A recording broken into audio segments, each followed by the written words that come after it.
नमस्कार दोस्तों, कैसे हैं आप? आई होप आप सभी अच्छे होंगे। तो इंफ्रास्ट्रक्चर एक काफी हॉट टॉपिक है। मोदी जी वापस आए हैं थर्ड टर्म के लिए। इंफ्रास्ट्रक्चर के सेक्टर एवरग्रीन सेक्टर है और काफी हॉट टॉपिक टॉपिक भी है अभी, मैन्युफैक्चरिंग, डिफेंस और इंफ्रास्ट्रक्चर। तो अभी बात करते हैं कुछ कुछ इंफ्रास्ट्रक्चर के फंड्स के बारे में, जो कि मेरे हिसाब से अच्छा करने वाला है on the long run, at least 10 years तक। तो मैं ऑलरेडी कुछ इंफ्रास्ट्रक्चर का फंड्स का रिव्यू कर चुका हूँ मेरे चैनल पे। तो यहाँ पे देख सकते हैं, क्वांट का इंफ्रास्ट्रक्चर था, डीएसपी का टाइगर फंड था, Kotak infrastructure, Nippon India power and infra fund. तो इन चारों का मैं ऑलरेडी रिव्यू कर चुका हूँ, तो इन चारों को मैं कंसीडर नहीं नहीं करने वाला हूँ इस वीडियो में। तो इन चारों का छोड़ के बाकी देखेंगे हम लोग और कौन कौन सा इंफ्रास्ट्रक्चर फंड्स अवेलेबल है मार्केट में। तो अभी कुछ डेटा देख लेते हैं। डेटा में देखिए, इंफ्रास्ट्रक्चर का मेनली मैं लिया हूँ जिनका रैंक थोड़ा सा अच्छा दिया हुआ है, क्राइसिल रैंक। और एयूएम साइज भी एटलीस्ट 500 करोड़ होना चाहिए। और मैं यहाँ पर 3 साल का डेटा सॉर्ट किया हूँ। तो पहले में आ रहा है कि ICICI Prudential infrastructure fund 40% XR CAGR है 3 साल के लिए, और 5 साल के लिए 29%, जो कि ठीक ठाक है, मेरे इसमें बैठ रहा है। तो नंबर क्राइसिल रैंक 2 है। एचडीएफसी का मैं क्यों नहीं लिया हूँ? एक तो रैंक है 1, और ऊपर से 5 ईयर सीएजीआर है 24%, जो कि काफी कम हो जाता है, तो इसको मैं हटा दिया हूँ। इन्वेस्ट को इंडिया कंसीडर किया हूँ, 1200 इसका एयूएम है, क्राइसिल रैंक 5 स्टार है, 39% सीएजीआर है 3 साल का, 33% 5 साल का, जो कि ठीक ठाक है। L I C M F, क्योंकि इसका ईएम इतना कम है, इसलिए मैं कंसिडर नहीं कर रहा हूँ इसको, L I C mutual fund infrastructure fund को। कैनरा रोबे को 4 स्टार है, 694 इसका ईएम साइज है, 38% है सीएजीआर 3 साल के लिए, और 29% 5 साल के लिए, जो कि ठीक ठाक है। क्वांट में कंसिडर नहीं कर रहा हूँ, क्योंकि लास्ट वीडियो में क्वांट किया था, कोटैक भी लास्ट वीडियो में किया था।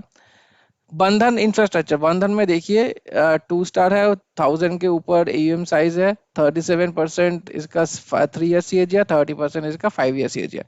तो मैं ऐसे ही 4 फंड को चूज कर रहा हूँ, आईसीआईसीआई, इन्वेस्को, कैनारा रोबेको और बंधन। बाकी सबको मैं बाद में रिव्यू कर दूंगा। तो यहाँ पे देख सकते हैं कि स्टार्टिंग हुआ था, सारे ही सेक्टरल इंफ्रास्ट्रक्चर फंड्स है, जो कि ठीक ठाक है। रेटिंग है 5 स्टार इन्वेस्को का, 2 स्टार है बंधन का, 4 स्टार है आईसीआईसीआई का, 3 स्टार है कैनरा रोबेको का। तो बेसिकली ये रैंक ईटी मनी का रैंक है। ये ईटी पहले जो रैंक दिखा रहा था वो क्राइसिल रैंक था। तो अभी फंड एज है, सारे का ही सेम फंड एज है, 11 साल 5 महीना हुआ है। फंड साइज 1240 है इन्वेस्को का, 1343 है बंधन का, 5000 है इसका, आईसीआईसी प्रूडेंशियल का 694 है कैनाडा का। गाइस वीडियो एंड तक देखिए, क्योंकि मैं एंड तक अपना माई रैंकिंग्स खुद लगाऊंगा। खुद मैं बोलूंगा कि अगर मैं मुझे अभी फ्रेश इन्वेस्टमेंट्स करना है तो मैं किस में लगाऊंगा पैसा। तो रिटर्न देख लेता है। रिटर्न के मामले में 3 महीने में देखिए, 27, 28, 16, 29। तो पहला रैंक है इसका, ये टॉप है 3 महीने में कैनाडा डोबे को। 6 मंथ 43, 48, 48, ये हो गया अपना टॉप। 1 साल में फिर से ये बंधन टॉप आ रहा है।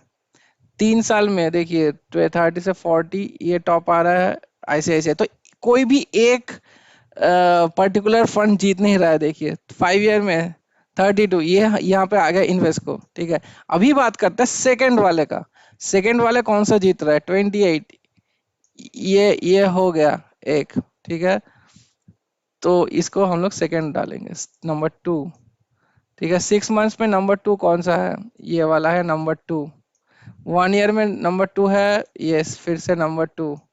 3 साल में 38, 57, 30, 70, यही नंबर 2 है। तो देखते हैं, ये कंसिस्टेंटली इन्वेस्ट को अच्छा परफॉर्मेंस करते हुए आ रहा है। ऐसा नहीं है कि तीनों में 2 है और ये इसमें 1 है। तो पांचों पीरियड में, चारों पीरियड में एक या 1 या 2 में आ रहा है ये, ठीक है। और यहाँ पर भी देखिए, एक 3 महीने का बहुत ही कम डेटा हो गया, 3 महीने का वोलेटिलिटी काफी हाई रहता है। इसमें भी काफी लगभग सेम ही आ रहा है, 27 और 28। नीचे चलते हैं। स्टैंडर्ड डेविएशन मतलब कितना रिस्की फंड है। सबसे ज्यादा रिस्की ये है 15.63, सबसे कम है ये वाला। शार्पे रेशियो, ठीक है। बेटा बेटा का बात करते हैं, 0.51, 0.5, 0.54, 0.57, सो सारे सेम ही टाइप के हैं। अल्फा 10.5, अल्फा मुझे हाई चाहिए। अल्फा मुझे हाई चाहिए अगर मैं कोई भी इंफ्रास्ट्रक्चर फंड्स में लगा रहा हूँ तो मुझे ऐसा नहीं चाहिए कि मुझे डाउन साइड प्रोटेक्शन अच्छा मिले, मुझे चाहिए कि मुझे रिटर्न्स अल्फा मुझे अच्छा मिले। तो 11 सबसे ज्यादा इसका अच्छा है, ये नंबर 1 हो गया। ठीक है, ये नंबर 2 हो गया 10.94, ये नंबर 3 ऑलमोस्ट सेम ही है 10.54, और ये चौथा है 8.04। फिर नीचे आता है टॉप सेक्टर्स के बारे में बात करता है, capital goods, energy, capital goods. तो तीनों में कैपिटल गुड्स का इंफ्रास्ट्रक्चर में ज्यादा होता है तो अच्छा एनर्जी का ही अगर रखना चाहिए टॉप में, तो एनर्जी फंड ना ले लूं मैं डायरेक्टली डेडिकेटेड।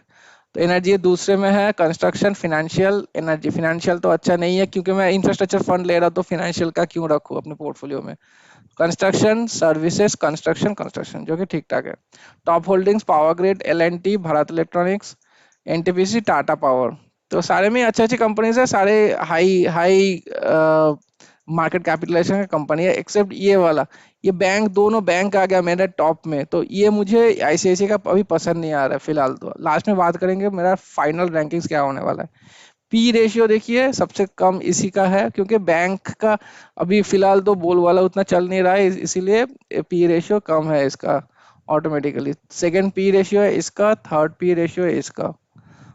पीबी रेशियो 4.5 से 2 इसी का सेम ही है, वही वही सेम पैटर्न ही फॉलो कर रहा है बेसिकली ये। टर्नओवर रेशियो मतलब कितना जल्दी चर्निंग करता है अपने पोर्टफोलियो में, जितना ज्यादा होल्डिंग करेगा तो उतना ज्यादा हम लोग को एनएवी रिटर्न्स अच्छे से मिल सकता है। तो टर्नओवर रेशियो देखिए सबसे कम है इसका, जो कि बेहतरीन है।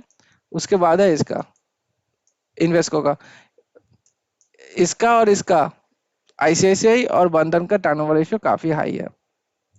नीचे चलता है, एक्सपेंस रेशियो देखिए सबसे हाईएस्ट है इसका 1.13%। ये तो एकदम ही पसंद नहीं आ रहा है मुझे आईसीआईसीआई फिलहाल तो। 1.07% मुझे, एक मैं मेंटेन करता हूँ, अगर मैं किसी फंड में लगा रहा हूँ 1% से ऊपर मुझे देना नहीं है, तो ये भी मैं निकाल दूंगा। इसके और इसके तुलना में ये बेहतरी कर रहा है, क्योंकि 0.79% जो कि ठीक ठाक है, और 0.9 से ऑलमोस्ट 1% को छू गया है। एग्जिट लोड 1%, 0.5%, 1%, 1%, कोई लॉक इन नहीं है। बेंचमार्क देखिए बीएससी इंडिया सबका सेम ही है, इंफ्रास्ट्रक्चर। एसआईपी स्टार्ट कर सकते हैं आप लोग मिनिमम 500 रुपए से, और लमसम 1000। बंधन का है 100 रुपए और 1000, और 100 रुपए 5000, इसका लमसम थोड़ा हाई है, और इसका भी 1000 और 5000। तो स्टूडेंट फ्रेंडली सबसे बोलूंगा मैं इसको बंधन को, क्योंकि 100 रुपए और 1000 रुपए से आप लोग स्टार्ट कर सकते हैं। चारों ही लॉन्ग टर्म के लिए फंड्स है, तो लॉन्ग टर्म के लिए चारों का ही रख रख पाएंगे। तो मैं अभी अपना रैंकिंग दूंगा, अपनी रैंकिंग के हिसाब से देखिए एक्सपेंस रेशियो में ये स्कोर कर रहा है, ठीक है। इन दोनों का तो छोड़ ही दीजिए, काफी हाई एक्सपेंस रेशियो है। तो एक्सपेंस रेशियो में इन्वेस्को स्कोर कर रहा है, ऊपर चलते हैं। फिर टर्नओवर रेशियो में इन्वेस्को स्कोर कर रहा है, ठीक है। पी रेशियो भी ठीक ठाक है कंपैरेटिवली टू बंधन से। ऊपर चलता है, capital goods is good that it is the top sector. Capital goods का ही मार्केट आएगा, इंफ्रास्ट्रक्चर जो हम लोग बोलते हैं कंस्ट्रक्शन और कैपिटल गुड्स का ही मार्केट आएगा मेनली। ऊपर चलते हैं, अल्फा देखिए बेहतरीन अल्फा है, कोई दिक्कत नहीं है अल्फा लेके। बीटा भी सबसे कम बीटा है, ये सबसे कम है, ऑलमोस्ट सेम ही है। स्टैंडर्ड डेविएशन भी ठीक ठाक है। रिटर्न्स देखिए, रिटर्न्स हर एक मामले में अच्छा परफॉर्मेंस करते हुए आ रहा है। तो मेरे ख्याल से एक कंसिस्टेंट परफॉर्मेंस अगर रखूंगा मैं, इसको मैं नंबर 1 रैंकिंग दूंगा। अगर मुझे पैसा लगाना है तो मैं इस पे लगाऊंगा। सेकंड होगा इसमें, ठीक है। थर्ड होगा मेरा कैनरा रोबेको, और फोर्थ होगा मेरा आईसीआईसीआई, क्योंकि फिनेंशियल का इतना ज्यादा परसेंटेज लिया हुआ है जो कि मुझे पसंद नहीं है। मैं अगर इंफ्रास्ट्रक्चर में लगा रहा हूँ तो मुझे एक इंफ्रास्ट्रक्चर कंपनी चाहिए रादर देन फाइनेंशियल, एचडीएफसी और आईसीआईसीआई बैंक। और उसके बाद रिटर्न्स भी देखिए, इसका 40 एक टाइम पे आया था 3 साल पहले, उसके बाद देखिए रिटर्न्स कंपैरेटिवली कितना कम है। 85 82 के कंपैरेटिवली 68, 48 43 के कंपैरेटिवली 33, 28 27 की तुलना में 67। ये तो नंबर 4 है ही मेरा। और इसको क्योंकि नंबर 3 चूज किया, क्योंकि पहले तो इसका एम साइज कम है, जो कि लोगों का ज्यादा विश्वास नहीं आ रहा है इस पे। दूसरा, एक्सप्रेस रेशियो काफी हाई है इसका, और रिटर्न्स भी बंधन के तुलना में कम है। तो पहला मेरा बन चुका है इन्वेस्को, ऑल टाइम मेरा हमेशा हाईएस्ट परफॉर्मेंस और कंसिस्टेंट परफॉर्मेंस कर रहा है। और उसके बाद और भी पैरामीटर्स जो मैं बताया, उसके हिसाब से नंबर 1 इन्वेस्को ही आ रहा है। तो आप लोग भी बताइए, आप लोग के पास कोई भी फंड है क्या यहाँ पर इन चारों में से और कैसे कैसे परफॉर्मेंस करते हुए दिख रहा है बताइए। वीडियो पसंद आए तो लाइक और सब्सक्राइब कर दीजिए। Thank you so much for watching, have very good day.